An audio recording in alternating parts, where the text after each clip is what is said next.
Hi, Barry. Thank you so much for taking some time out of your weekday to come and chat with us about mattresses. For people that don't know, I'm going to kind of read you a little intro, which I found to be so interesting, and I'm so excited to hear how you went from where you started into the mattress space.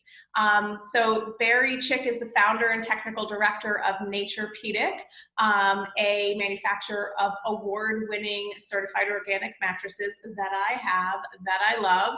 I have been pimping Naturepedic for a couple of years now, probably actually closer to 8 or 9 years, because in my research, Naturepedic was one of the top companies in this space. So I'm excited to sit down and talk to you. Barry is a board-certified environmental engineer and an advocate for legislative reform who has testified in Washington, D.C. as part of a congressional subcommittee exploring chemical reform, which is something that I talk about in my business with my students. So it's exciting to have you on our team, so to speak, in fighting the good fight around environmental chemicals. So thank you, Barry, for being here, and I'm excited to dive in. Well, and thank you, Laura. It's a pleasure to be here, pleasure to help, happy to answer questions, and let's move this forward. Yeah, let's do it. So how did you make this transition from being an environmental engineer, and I saw on your resume that you were a certified hazardous materials manager. How do you go from that to being in the mattress space? That seems like a major career shift. Okay, let me go back a little bit and give you the background.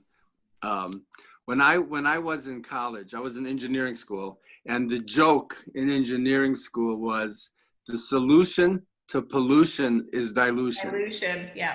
Very funny. Yeah. Except of course we realized it wasn't funny at all. I happened to live close to Lake Erie, and just about that time, which was about 1970, Lake Erie was collapsing. It was dying. Yeah. And to this day, it's illegal for commercial fishing in Lake Erie because the mercury levels are still too high. So what was the lesson that I learned way back when? Let's start with that.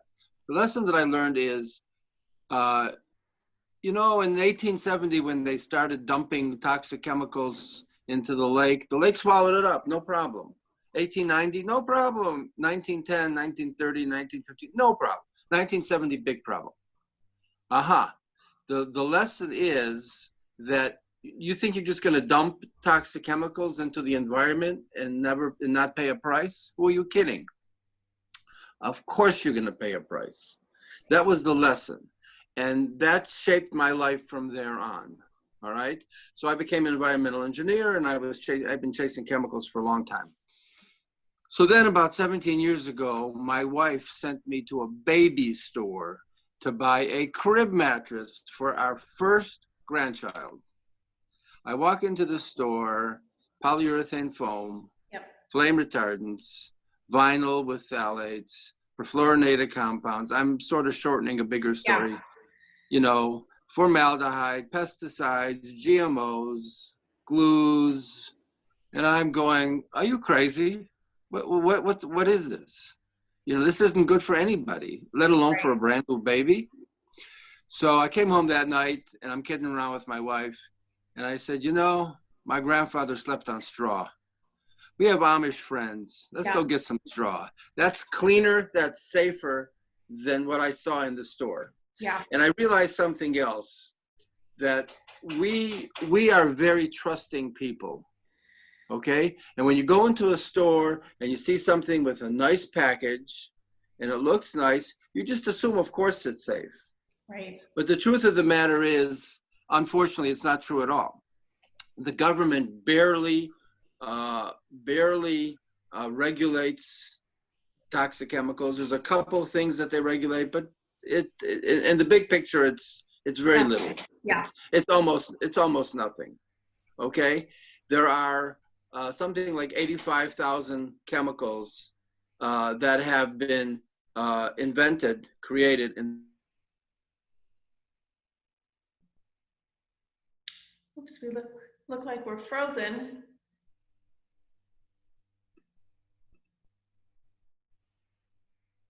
Uh-oh. Is low enough, it can't be poisonous.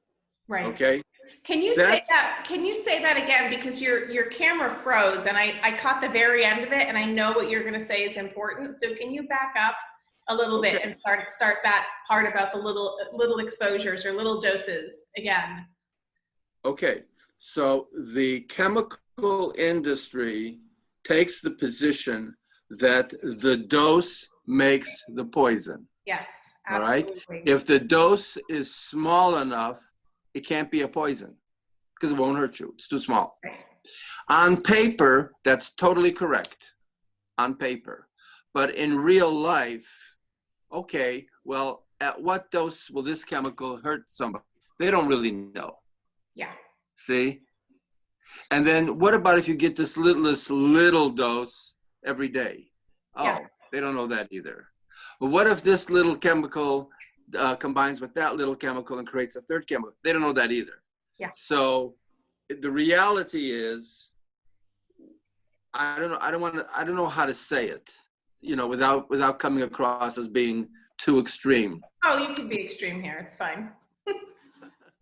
The day came, and I was there, I saw it, the day came when Lake Erie died.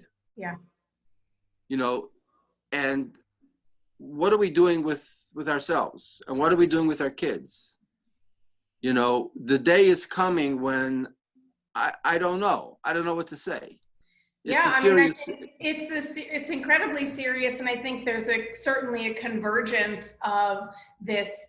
You know, we're now starting to pay the price of decisions made generations ago and still being made about the release of chemicals in the environment at large, and then in consumer products that we're being exposed to every day, links to climate change, links to, you know, human health effects that people are really paying attention to now, sometimes for the first time. And I think that we have, you know, I agree that on the chemical industry side, they're like, well, we don't know, dose makes the poison. I teach about that concept a lot in my work with my students, and say, you know, specifically when it comes in particular to endocrine disrupting chemicals, like that's not how physiology works. Our hormones are designed to respond to these infinitesimally small parts per trillion levels of hormones in the body. And when we have synthetic hormones or chemicals that can interfere with hormone signaling at those similarly low levels, we no longer can rest on this, you know, 16th century adage of the dose makes the poison. And so, you know, I think that one we have that to contend with, but then we have, you know, the chemical industry that takes no responsibility for what it's putting into the marketplace, and it's relying on old, outdated science. And you know, when you were talking earlier about, you know, we go into the store and we assume things are safe, I think that you know, remember that my audience are health professionals that are engaging with their clients and patients, and they're sometimes introducing this topic of environmental health for the first time. And that concept of, well, hey, I thought if this stuff was for sale that it's been vetted and it's safe, is such a standard reply that my students hear. And I think that we have to redefine what the marketplace really is for people, and let them know that, in fact, no, these products have not been vetted, and our chemical policy does not actually protect us in any meaningful and significant way. That's correct. And if you'll let me be extreme, quote unquote, I'm going to tell you what I really believe. Yeah. I think we have to change the whole system. Absolutely. When it comes to consumer products, and most importantly, when it comes to chemicals that are being used to make consumer products, you're guilty until you're proven innocent. Yes, absolutely. Which it's a very shocking statement to say to somebody, you're guilty until proven innocent. But when it comes to these things, there's no choice. Absolutely. If you don't prove that your chemicals and your products are safe, you have no right to sell them. You have no right to make them. I mean, who are you kidding? Yeah. And the problem that we have today is, like my father used to say, if everybody's guilty, then nobody's guilty. Right. So if everybody, if you know, you take a product and there's 50 different chemicals that went into that product, how are you going to prove which chemical hurt who and how did it hurt them? You can't. Well, So that everybody. You can't, and the product manufacturers rely on that. They lean on tort law, which is the if you think I've harmed you, sue us, knowing full well that the burden of proof is near impossible, because if you have an exposure to a phthalate, one of the most ubiquitous chemicals in commerce, how can you, who are you going to sue? Are you going to sue everybody who uses it? It's not possible. It's not possible. And this is why, you know, I've shared with my audience that like the lawsuits against Johnson & Johnson's talcum powder and Monsanto's, all the lawsuits against Monsanto for their Roundup products are so significant because Monsanto's the only manufacturer of that company, of that product. So who are you going to sue? The one manufacturer. Johnson & Johnson is the primary distributor of talc. Who are you going to sue? That company. But those are anomalies in this space, and that's why they get press. It's the only reason why they get press, is the only reason why they actually make it to trial. And you know, one of the things that I think is, from my perspective, which I think is really radical, is that, you know, when we look at the European Union and the way that they regulate chemicals more strictly, and they do take that precautionary principle of better safe than sorry, which is the opposite of the innocent until proven guilty that we have here. The big thing that makes that dynamic different is that most of the countries in the European Union have some type of national health care. So who bears the burden of cost of health effects from exposure to chemicals? The government. The governments. And until we have a national healthcare system here, our government is going to be hands off on chemical regulation, because they say it's not our problem, it's the consumer's problem. And that's my radical shift that I would love to see for lots of reasons, but you know, certainly because people need healthcare in this country, but also because to me, it directly ties into, you know, what's happening with chemicals in commerce. Right. No, you're totally correct. We have to change the system. Yeah. I don't know what it's going to take, but it's not going to come from top down. It's going to come from bottom up. Yes. We have to educate the public to understand that you cannot trust what you see and what you're being told. And you ask yourself, why are so many people getting sick? And so many people are taking, I don't know how many different medications for all kinds of things. Yeah. Even babies and children are getting sick. You know, one of the things that still shocks me is that, you know what the biggest cause of death for children between the age of 1 and 19, aside from accidents, the biggest cause of death in children between age 1 and 19. You ready? Cancer. Where did this come from? Yeah. How do kids get cancer? I mean, what's going on? Yeah. So it just goes back to the same point. Things are beginning to just crash. Yeah. And we're coming to that point. We're close or whatever, and we have to stop. Yeah, I mean, I think that, you know, when it comes to the consumers driving this change, you know, that's a drum that I've been beating for the last decade. And it's been exciting to see that, although it's certainly not enough yet, it is happening in incremental steps. And this is, you know, where we see big box stores like Target and Walmart and Costco and CVS starting to take a closer look and developing some, even if it's not perfect, some type of policy to address the chemicals in at least the store brand of products that they sell as a start. That happens because consumers demand it. And, you know, we see manufacturers responding. You know, when I started doing this work 10 years ago, and looking even at like personal care products and trying to find ones that didn't have all of these fragrances and all these other synthetic chemicals, I couldn't, you know, I could count the number of brands on one hand. Now there's so many companies that are coming out that are being started by young people that have had their own health challenges. I can't even keep track of the number of brands. And that to me is really exciting. And it's an indication that the landscape is changing. Is it changing at this pace that we need it to? Probably not, but it is changing. And I think that that's, you know, worth highlighting so that people don't feel a sense of despair in this conversation. No, you're totally correct. Yeah. Well, what's I think really interesting is my step into this space as well also had to do with baby mattresses. Oh. Yeah, so, you know, my story was, you know, a lot of people step into this space, into this work because they have their own health issue. I didn't have that. I, you know, was always interested in health and wellness and nutrition. And then, you know, long story short, I got turned on to this whole world of environmental health. And I'm going, well, wait a second, this is huge. No one's talking about this.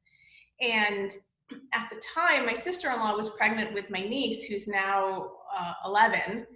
And I started looking at like, okay, well, what are the products? Like, what are the most important things that she needs to be, my sister-in-law, my brother need to be investing in? And baby's mattresses was one of the first things I researched, and I was horrified. I was like, wait, you're putting formaldehyde and antimony and flame retardants and phthalates, and then a baby's gonna put their face on this for 18 hours plus a day? That to me was horrifying. And I immediately had this sense of like, well, that's not okay at all. And this needs to change. And so you know, I love that there's this baby mattress component to, you know, obviously both our stories. You took it in one direction and I took it in another, but I still actually have my original notebook where I was writing down all the notes of my research in babies mattresses, and the exclamation points are everywhere because I was horrified. It was really, really scary. Yeah. So we can talk about baby mattresses, how they're different than adult mattresses. Yeah, we can certainly do that. Let's talk a little bit about that, because I know the regulations that sort of quote unquote govern adult mattresses and crib mattresses is quite different. Yeah. So first, whether we started with baby mattresses, and then we introduced kids mattresses, and then adult mattresses. Now we do super luxury mattresses for all your friends in Beverly Hills and so on. You know, so whatever. The broad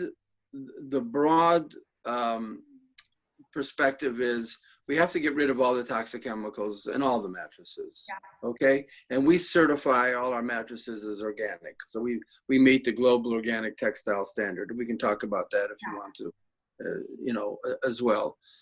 So we use organic cotton fabric, organic cotton fill, organic wool. Then there's one area where we distinguish between baby mattresses. There's a couple things that distinguish, but one of them is we distinguish between baby and adult, and that's latex. Yep. So there's something called organic latex, which comes from the rubber tree, you know, in Southeast Asia. So, and we can get that certified organic, and we do, but we only use that for our adult mattresses. Okay, because there is another issue. In addition to chemical issues, there are also allergenic issues. Okay, so when it comes to latex, natural latex, it's an allergen for 6%, maybe 8% of the population. Now, if you're allergic to latex, you should know it. You probably do know it, and you're not going to buy anything with latex in it. It's not for you. If you're not allergic, no problem. Okay, we'll use organic latex if that's what you want. We make our mattresses both ways, but for baby and children's mattresses, there's no latex. Yeah. We don't care how organic it is. Yeah. And that's one of the problems with the mattress industry, is that even people who are trying to do it right, they end up using organic latex, which is an allergen for babies. So you solve one problem, but you introduce another problem. So you just have to be aware of the bigger picture, okay? Another issue that distinguishes a baby mattress from an adult mattress is hygiene or waterproofing, okay?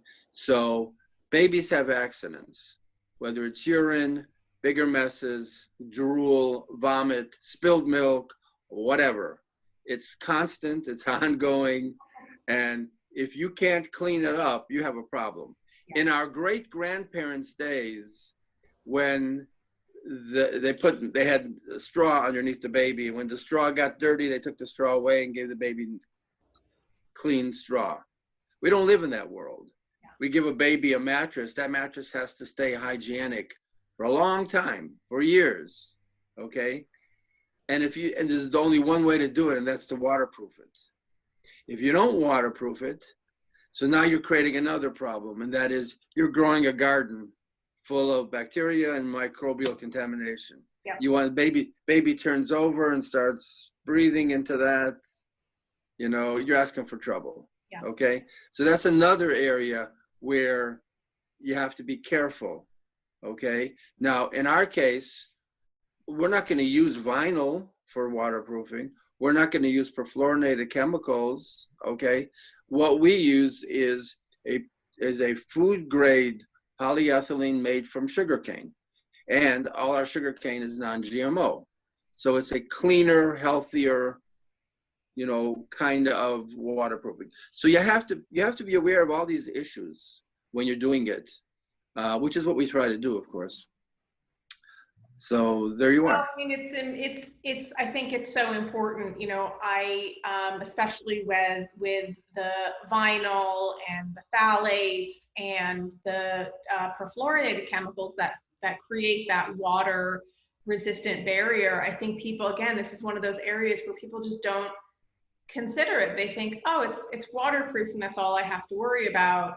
But it is introducing all of these chemicals, many of which will continue to off-gas or release for the life of the product. So I think that's another sort of misconception is that, I'll say this, I obviously didn't buy a crib mattress for myself, but, when I got the adult size Naturepedic, like there is no smell. There is no smell. And I think that what in the conventional mattress space, people will buy a new baby mattress or what have you that's waterproofed, and they think, oh, the smell will go away in a couple days or in a week, and they think that once the smell goes away, that's okay. But there's a lot of chemicals that don't have any scent that will continue to be released. The non-scent chemicals, the perfluorinated compounds, the phthalates. If there's lead in the vinyl, those things will continue to release and they have no scent. If you're smelling something, it's probably adhesives. It's probably formaldehyde or some other chemical product. So we can't go by smell alone, which is why I think it's so important to support the companies and to really point people towards the companies that understand the risks and the issues regarding using these chemicals, and companies obviously like you guys who choose not to. Right. So let's focus on adult mattresses now. Yeah. What not to do and what to do. So the problem with most adult mattresses is that it's mostly polyurethane foam. Yes. Which is a petroleum product made with all kinds of chemicals. And because polyurethane foam is so flammable, if you have polyurethane foam, you have flame retardants. Yep. Don't kid yourself. There's no such thing as polyurethane foam without flame retardants in a mattress. It doesn't exist. Okay. And by the way, if you're sleeping on a mattress that's polyurethane foam, let's say it's a queen size, typical mattress, you know what you're sleeping on? You're sleeping on approximately 20 gallons of petroleum. Okay. Yeah. And you think that that's luxury. You're sleeping on 20 gallons of petroleum and you think that's luxury. And people don't realize what's going on, And not only that, but people will spend money on everything but. You look at your home, you want the most beautiful dining room set. You'll spend as much as you possibly can to get that gorgeous dining room set. You may even want a chandelier. Radio sound system, are you kidding? The best sound system on the market. Thousands, yeah. All right, but where are you spending most of your time? From the moment you walk through the door into your home to the moment you walk out the door, where did you spend most of that time? Hopefully asleep, yeah. On a mattress. Yeah. And people will just use something that It's just unbelievable. And they don't realize what they're sleeping on. All right, so we don't want polyurethane foam, we don't want flame retardants. But now let's switch the focus a little bit. When it comes to adult mattresses, there's something else that needs to be talked about, and that's comfort. Yeah. Now, when we tell people, it's getting better now, but years ago, when we told people organic mattress, some people would say, organic mattress? Do you have twigs in there, or what do you have? You know, they have no idea. They can't deal with it.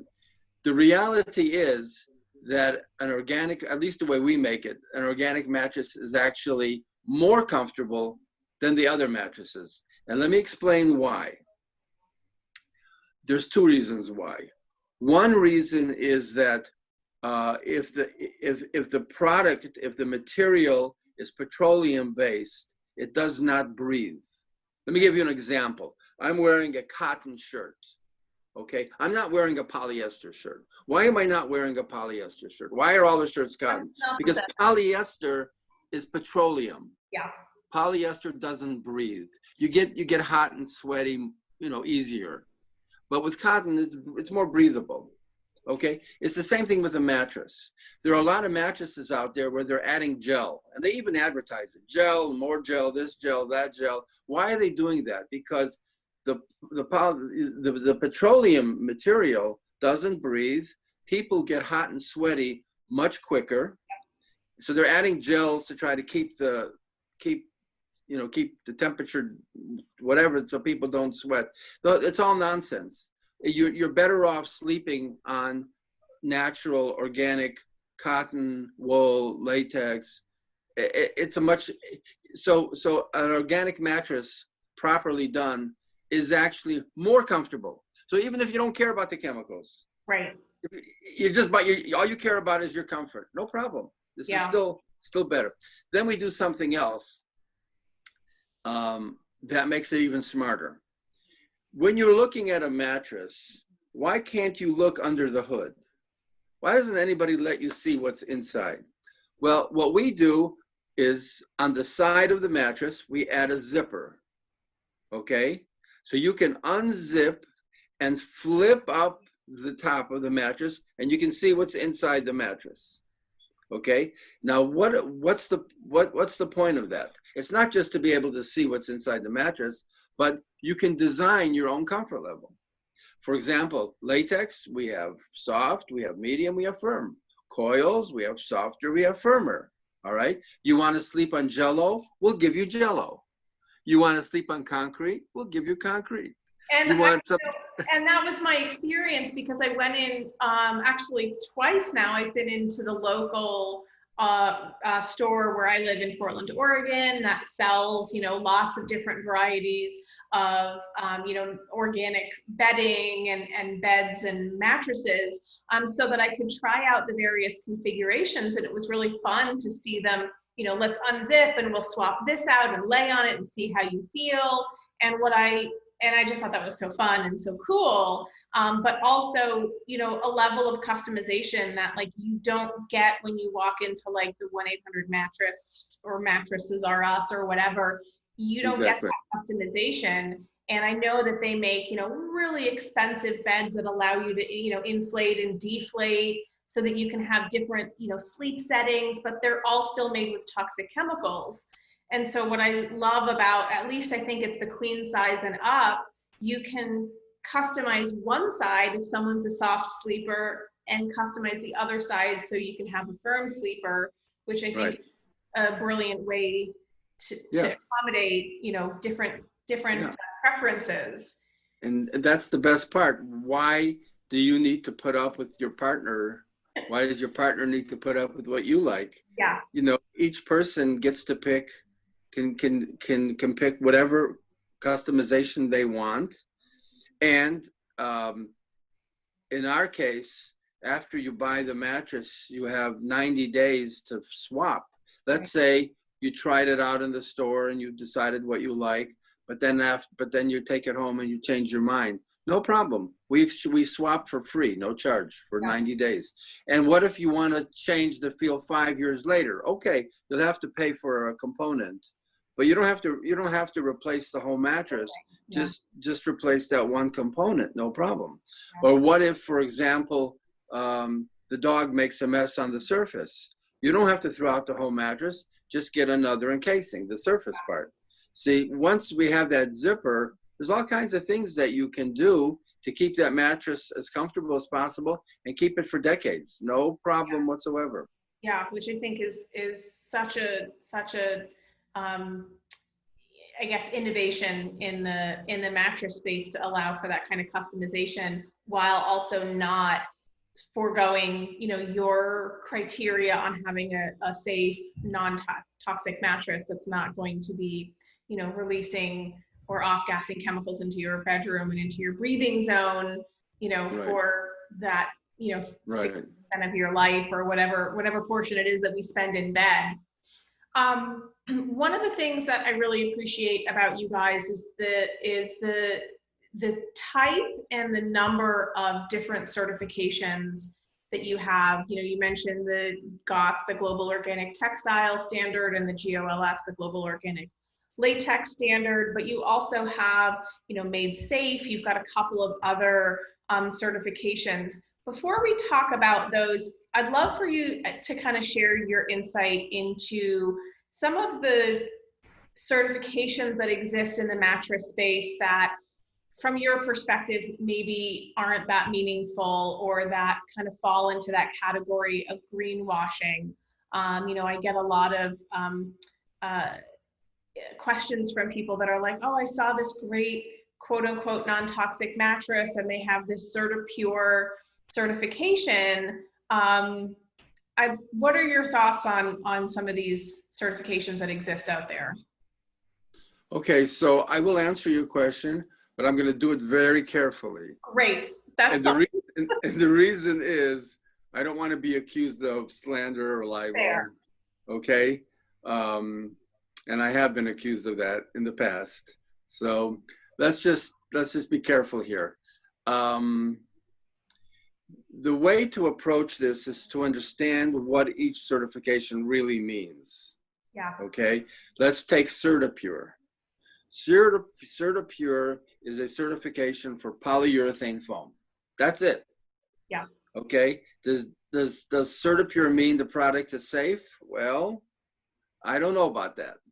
Okay, but it's polyurethane foam. That's all they're certifying, and they're saying that the polyurethane foam meets A, B, C, D, E, F.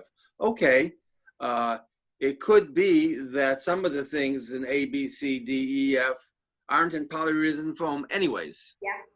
So why are you telling me that this chemical is not in the polyurethane? It's not there anyways. Yeah. Why don't you tell me about the chemicals that are in the foam?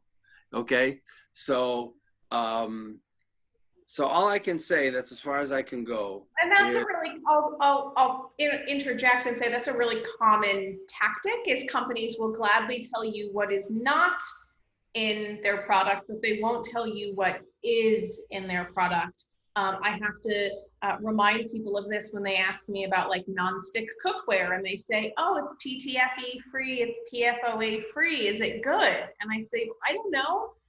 That doesn't help. That you know, and I also see, you know, companies that this happens in the nail polish space where they have, you know, 3 free, 5 free, 7 free, 9 free, meaning it doesn't have these 9 chemicals or these 11 chemicals.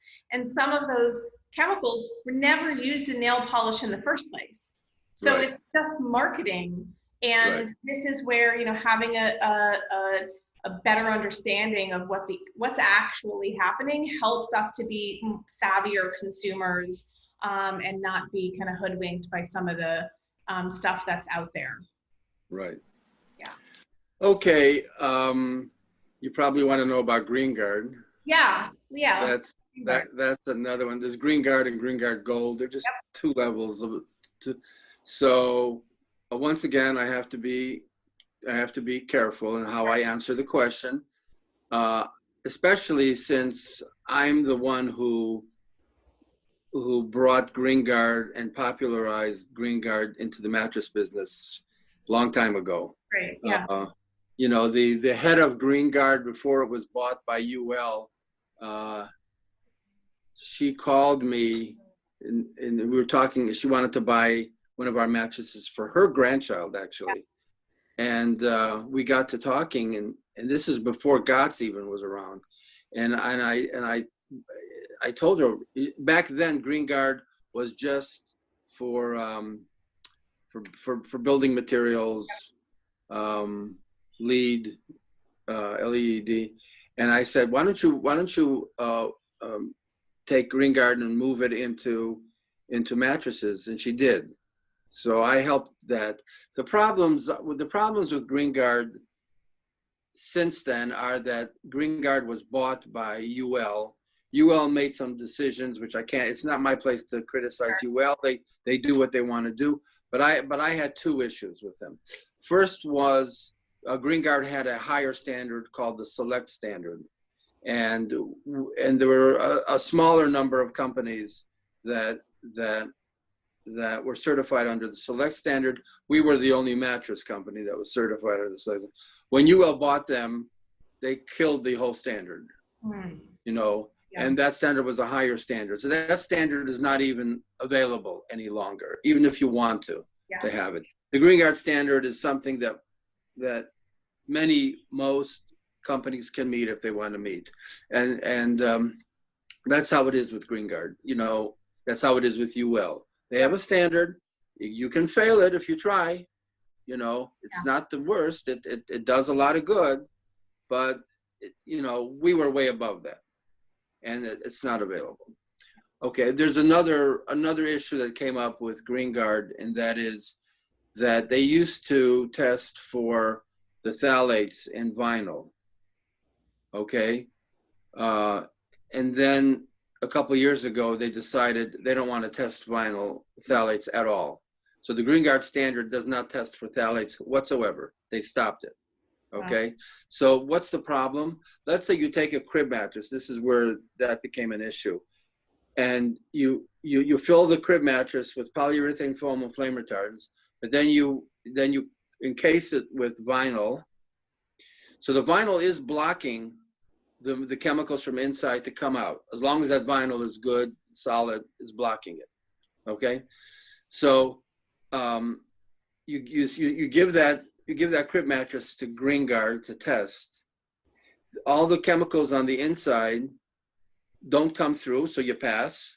Yeah. The chemicals that are coming out at the surface, which is the phthalates, they don't test for. Right. So you can have a mattress that toxic chemicals all the way through. Toxic chemicals, and the way the system works is that you pass GreenGuard Gold, okay?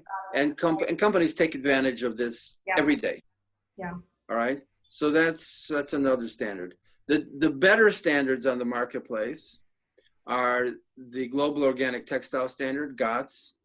Okay, it's not perfect. GOTS allows some flame retardant chemicals and whatever. It's not perfect, but it's a much better standard. Right. If something is GOTS certified, you know, but even GOTS also doesn't test other things. Like, for example, we were talking earlier about allergens. So if you filled your mattress with allergenic latex, you pass GOTS, because GOTS doesn't deal with that. Sure. GOTS is only looking at the organic, you know, they have their, you know, or if your mattress is not hygienic, GOTS isn't looking at that. So you could be GOTS certified and still not have a good mattress. So you have to understand each certification, what it does, where the pit holes are, you know. Another certification is Made Safe, and that's it's an overall good certification. Yeah. There could be issues with allergenic materials there as well, and hygiene there as well. But it's one of the better certifications, no question about it. Yeah, I had Amy Ziff and I did a Instagram live not too long ago. We brought her in to talk. Good. Founder. Good. Good. It certainly makes the case. What you're saying certainly makes the case for making sure that mattresses have multiples of these certifications, so that ideally one will help to fill a gap that one of the other ones has.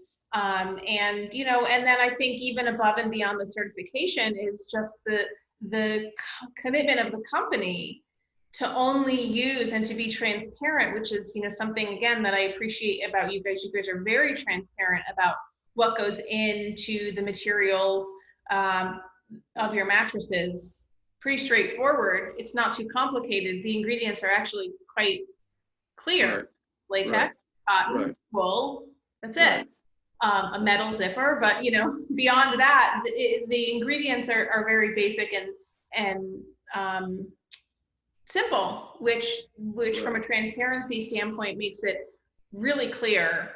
And yeah, so you know, I think that that's an important point. Is Yeah. Well, we have several more than what you just mentioned, but it is all transparent. It is all laid out, and for every single item, you know, the focus is to be as non-toxic as is absolutely possible, and you know, no toxic chemicals, no GMOs, none of these other things. You know, no glues. You know, we don't play these games. Yeah, which I think is so great. And I really, you know, I really appreciate the attention to detail and, you know, your commitment to creating really clean, but also um, comfortable and long-lasting solutions. You know, when I first stepped into this sort of healthy living world, even when I was, you know, this was back 20 plus years ago, 25 years ago, you know, before Whole Foods was everywhere and the local health food store, I used to joke that everything was brown and tasted like cardboard. Like that's what healthy food was at the time. Like everything was bran and oats and that was it. And I feel like, you know, now in the food space, we have, you know, healthy food, whatever that means, however we want to define that, is no different and oftentimes better than quote unquote conventional food. And I feel like a lot of different products have matured into this. It's not just, you know, I remember for the longest time, the only options was like a custom made futon that was just cotton. Like if you wanted a bed that didn't have all of these other things in it, you didn't really have that many choices. It's the equivalent of the everything being brand flavored. And I think the industry has matured, and I think that certainly Naturepedic, I mean, you guys started in what, 2003? Yes. So, you know, 17 years ago. And it's really, I think, shifted the mattress industry in a direction that is one that we need. And I don't know how many other quote unquote organic mattress companies were around when you guys got started. But to me, certainly you have always been, Naturepedic has always been the top recommendation, partly because of the history and the transparency and, you know, just my personal experience in trying them out in a store. So, you know, I'm curious, like, what was the landscape like when you first started in starting this company in 2003? There were 2 or 3 that were starting right about the same time. Okay. And they're fine companies. I have nothing bad to say. But I think we've taken the lead, you know, over the years. Before I forget, I want to point out one thing here based on what you just said. It's important not just to be careful with certifications, but it's also important to be careful with terminology. For example, okay, the word natural, what does that mean? Nothing. So back in 1970, I helped start the first food co-op outside of Ohio State University. Okay, back then when somebody said natural, it meant something. Yes. Today, when somebody says natural, it doesn't necessarily mean very much. Okay, now let's take that to the word organic. Okay, and this is something that needs to be explained. If it's an agricultural item, if it's, you know, apples and cherries and pears and plums, if you want to call that organic, you have to get it certified per the USDA, you know, and that applies to cotton also. It applies to anything that's grown on a farm. But when it comes to a mattress or a shirt or a lot of other things, somebody says organic. What does it mean? Yes. It's going the same route as natural, is the route that natural went. You know, it's becoming less and less clear what that word means. If it's not, and there's no certification, let me make this clear. There's a certification required if it's an agricultural product. If it's not an agricultural product, there are no laws, there are no regulations. Yep. You can call plastic organic and get away with it. Well, dry cleaners do this, right? There you go. There you go. They're talking about it in the sense of organic chemistry. There you go. Exactly. So, you know, so it's use of words. Yeah. You're totally on target there. We just have to be careful with all these things. Yeah, and I think again, this comes from a place of being educated. And you know, what I'm grateful for my health professional community is, you know, my community of health practitioners, licensed, unlicensed, whatever it is that they're doing, they're actively working with and engaging with people that are, generally speaking, interested in optimizing their health and getting healthier. And they're in a place where they're learning more information about how to achieve that goal, whatever that the specific goal is. And so from a practitioner standpoint, for my audience, and certainly for anybody who's not a practitioner, who's just on their own health journey, part of that journey requires us to expand our vocabulary and to expand the way that we think about how we interact with materials in the world. And that, you know, one of the most common phrases or, you know, exclamations that I hear is, you know, oh, I grew up using this stuff and I'm okay. And what I usually like to say in response to that is like, okay, well, maybe you're okay right now, but like, let's actually dig in, because the reality is you probably have some kind of, you know, gut issue or autoimmune issue or hormone issue. And what do you mean by okay? Do you mean cancer? You don't have cancer, so you're technically okay. Like, our benchmark for defining even how we consider whether or not we are quote okay is really strange. It's the same way that in toxicology, when they're looking at like whether or not something is toxic, the endpoints that they're measuring are like death and cancer. Well, that's a bit extreme. What about like loss of IQ points or attention deficit disorders, right, or behavioral problems or fertility problems? Those are not endpoints that toxicology is typically considering. And so there are these parallels between this concept of having to really redefine what we mean when we say healthy or natural or organic or you know, well. And I think that all of these things fit into this bigger conversation. And you know, again, I'm really just grateful for the attention to detail that you have, and specifically this background of understanding chemicals and how they end up in the environment.